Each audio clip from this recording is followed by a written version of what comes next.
Hello everyone, সকলোকে পুনৰ এবাৰ স্বাগতম জনালো আজি অন্য এটা ভিডিঅলৈ। আজি ভিডিঅটোত আছে আসাম পুলিচৰ ABUB পদৰ বাবে বহুতে গুৰুত্বপূৰ্ণ কেইটামান গুৰুত্বপূৰ্ণ জিকে এমসিকিউ, গতিকে ভিডিঅটো স্কিপ নকৰিব, লাষ্ট লৈকে চাব। সো আজি ভিডিঅৰ ফাৰ্স্ট কোৱেশ্চনটো আছে the first Mohammedan invasion of Kamrup was led by কামৰূপৰ প্ৰথম মহম্মদ আগ্ৰাসনৰ নেতৃত্ব কোনে দিছিল? কামৰূপৰ প্ৰথম মহম্মদ আগ্ৰাসনৰ নেতৃত্ব কোনে দিছিল? ইয়াত অপচন কেইটা দিয়া আছে, ইয়াৰ ভিতৰত কাৰেক্ট যিটো অপচন সেইটো হ'ব অপচন এ হ'ব Mohammad bin Bakhtiyar Khilji. Next question, the coins used during Ahom regime was known as Ahom ৰাজত্বকালত ব্যৱহৃত মুদ্ৰাবোৰ কি নামেৰে জনাজাত আছিল? এইটো প্ৰশ্ন সকলোৱে কমেন্ট কৰি জনাব, আপোনালোকৰ বাবে ৰাখিলো। ইয়াতে টাক্কা দিয়া আছে, নায়নী, মুদ্ৰা আৰু চকা দিয়া আছে, কোনটো কাৰেক্ট হ'ব সকলোৱে কমেন্ট এটা কৰি জনাব। Next question, which dynasty's coins were known as Narayan? কোনটো বংশৰ মুদ্ৰাক নাৰায়ণী নামেৰে জনা গৈছিল? ইয়াতে কছাৰী, কোচ, কমতা আৰু চুতীয়া দিয়া আছে। ইয়াৰ কাৰেক্ট অপচন কোনটো হ'ব? ইয়াৰ কাৰেক্ট অপচনটো হ'ব অপচন বি হ'ব কোচ। কোচ বংশৰ মুদ্ৰাক নাৰায়ণী নামেৰে জনা গৈছিল। Next question, who was the first to start the system of land surveying in Assam? অসমত কোনে প্ৰথমে ভূমি জৰীপৰ ব্যৱস্থা আৰম্ভ কৰিছিল? গদাধৰ সিংহ, ৰুদ্ৰসিংহ, নৰনাৰায়ণ আৰু উদয়াদিত্য সিংহ দিয়া আছে। ইয়াৰ কাৰেক্ট অপচনটো হ'ব অপচন এ হ'ব গদাধৰ সিংহই প্ৰথমে ভূমি জৰীপৰ ব্যৱস্থা আৰম্ভ কৰিছিল অসমত। Next question, who was the first Ahom king to introduce coins? প্ৰথম আহোম ৰজা কোন আছিল যিয়ে মুদ্ৰাৰ প্ৰচলন কৰিছিল? প্ৰথম আহোম ৰজা কোন আছিল যিয়ে মুদ্ৰাৰ প্ৰচলন কৰিছিল? ইয়াৰ কাৰেক্ট অপচনটো হ'ব অপচন চি হ'ব Jayadhwaj Singha. Next question, Kumar Bhaskar Barman ruled in the death century in Assam. Kumar Bhaskar বৰ্মনে দেশ শতিকাত অসম শাসন কৰিছিল। এতিয়া 5th, 6th, 7 আৰু 8 দি আছে। ইয়াৰ কাৰেক্ট অপচনটো হ'ব অপচন চি হ'ব 7th। ইয়াৰ পিছৰ প্ৰশ্নটো আছে, which place of Nalbari district is also mentioned in the Kautilya's Astra-Shastra for producing silk? Nalbari জিলাৰ কোনখন গাঁও কৈটিল্যৰ অস্ত্ৰ-শস্ত্ৰত ৰেচম উৎপাদনৰ বাবে উল্লেখ আছে? ইয়াৰ ভিতৰত কাৰেক্ট অপচনটো হ'ব অপচন এ হ'ব সুবৰ্ণকুণ্ড গাঁৱত উল্লেখ আছে। Next question, the different autonomous district councils in Assam were formed under which schedule of the Indian Constitution? ভাৰতীয় সংবিধানৰ কোনখন সূচীৰ অধীনত অসমৰ বিভিন্ন স্বায়ত্তশাসিত জিলা পৰিষদ গঠন কৰা হৈছিল? ইয়াতে 4ৰ্থ, 6ষ্ঠ, 7ম আৰু দ্বাদশ দিয়া আছে। ইয়াৰ কাৰেক্ট যিটো অপচন সেইটো হ'ব অপচন বি হ'ব 6ষ্ঠ সূচীৰ অধীনত অসমৰ বিভিন্ন স্বায়ত্তশাসিত জিলা পৰিষদ গঠন হৈছিল। Next question, which one is the most densely populated district in Assam? কোনখন জিলা অসমৰ আটাইতকৈ ঘন জনবসতিপূৰ্ণ? বহুতো ইম্পৰ্টেণ্ট প্ৰশ্ন হয়। ইয়াতে নগাঁও দি আছে, কামৰূপ মহানগৰ, গোৱালপাৰা, কৰিমগঞ্জ দি আছে। ইয়াৰ কাৰেক্ট অপচনটো হ'ব অপচন বি হ'ব কামৰূপ মেট্ৰ' বা কামৰূপ মহানগৰ হৈছে অসমৰ আটাইতকৈ ঘন জনবসতিপূৰ্ণ জিলা। Next question, which one is the least densely populated district in Assam? কোনখন জিলা অসমৰ সৰ্বনিম্ন জনবসতিপূৰ্ণ জিলা? অসমৰ সৰ্বনিম্ন জনবসতিপূৰ্ণ জিলা কোনখন? ইয়াতে কাৰ্বি আংলং, বাক্সা, ডিমা হাছাও, কোকৰাঝাৰ দি আছে। ইয়াৰ কাৰেক্ট অপচনটো হ'ব অপচন চি হ'ব ডিমা হাছাও। ডিমা হাছাও জিলাত অসমৰ সৰ্বনিম্ন জনবসতিপূৰ্ণ জিলা হ'ল Dima Hasao. Next question, the Rupsi airport is located in which district? ৰূপসী বিমানবন্দৰ কোন জিলাত অৱস্থিত? ইয়াতে যোৰহাট, তিনিচুকীয়া, বঙাইগাঁও, ধুবুৰী দি আছে। ইয়াৰ কাৰেক্ট অপচনটো হ'ব অপচন ডি হ'ব ধুবুৰী জিলাত ৰূপসী বিমানবন্দৰখন অৱস্থিত। Next question, which Sikh Guru built the famous Gurudwara in Dhuburi town? কোন শিখ গুৰুৱে ধুবুৰী চহৰত বিখ্যাত গুৰুদ্বাৰ নিৰ্মাণ কৰিছিল?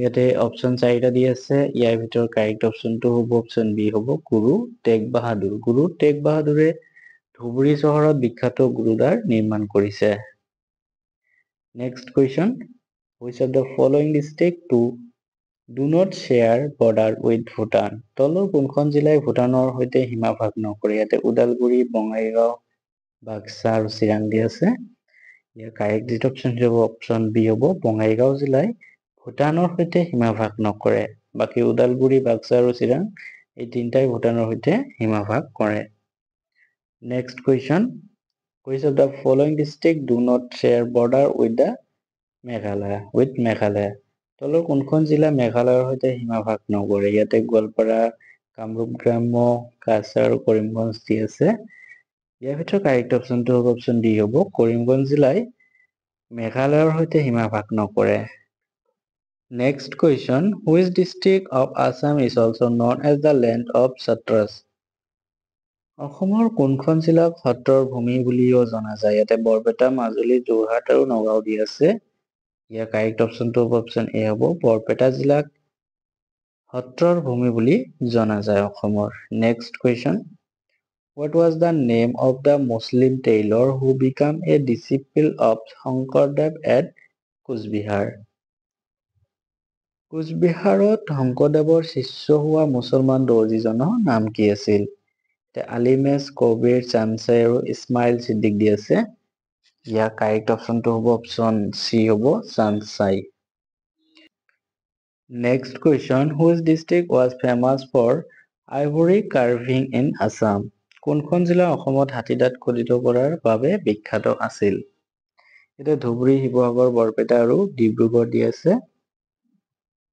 ইয়াৰ কাৰেক্ট অপশনটো হ'ব option C Barpeta next question which city was once the capital of Matak kingdom কোনখন চহৰ এসময়ত মটক ৰাজ্যৰ ৰাজধানী আছিল কোনখন চহৰ এসময়ত মটক ৰাজ্যৰ ৰাজধানী আছিল ইয়াতে ডিগবৈ যোৰহাট ডিব্ৰুগড় আৰু তিনিচুকীয়া আছে ইয়াৰ কাৰেক্ট অপশনটো হ'ব অপশন ডি তিনিচুকীয়া আৰু ইয়াক বেংমাৰা নামেৰেও জনা গৈছিল next question which Ahom king shifted the capital from Shivsagar to Jorhat in the year 1794 কোনজন আহোম ৰজাই 1794 চনত শিৱসাগৰৰ পৰা যোৰহাটলৈ ৰাজধানী স্থানান্তৰিত কৰিছিল দি থকা অপশন কেইটাৰ ভিতৰত কাৰেক্ট যিটো অপশন সেইটো option D Gourinath next question which district was previously known as the Bangmara and Changmai Pathar কোনখন জিলা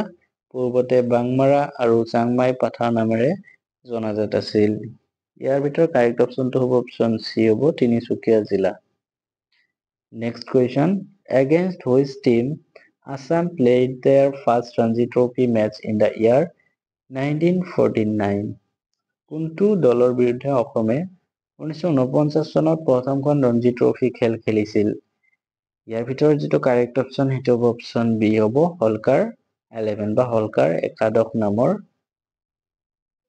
দলৰ বিৰুদ্ধে অসমে 1949 চনত প্ৰথমখন ৰঞ্জী ট্ৰফী খেল খেলিছিল next question which one is the first team defeated by Assam in Ranji Trophy cricket কোনটো ৰঞ্জী ট্ৰফী ক্ৰিকেটত অসমৰ হাতত পৰাস্ত হোৱা প্ৰথমটো দল ইয়াৰ কাৰেক্ট অপশনটো হ'ব অপশন বি হ'ব Orissa Next question. Who is appointed as the first ever sport ambassador of Assam?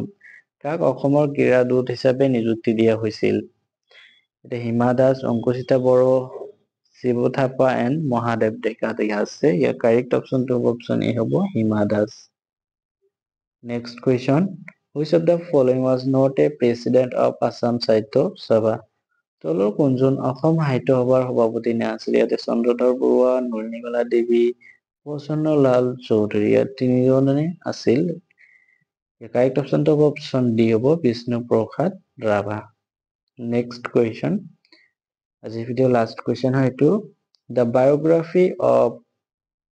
biography Smriti Tirtha is written on the life of স্মৃতি তীৰ্থ জীৱনীখন কাৰ জীৱনৰ ওপৰত ৰচনা কৰা হৈছে? ইয়াতে অমূল্য বৰুৱা, চন্দ্ৰধৰ বৰুৱা, চন্দ্ৰকুমাৰ আগৰৱালা আৰু নবীন চন্দ্ৰ বৰদলৈ দিয়া আছে।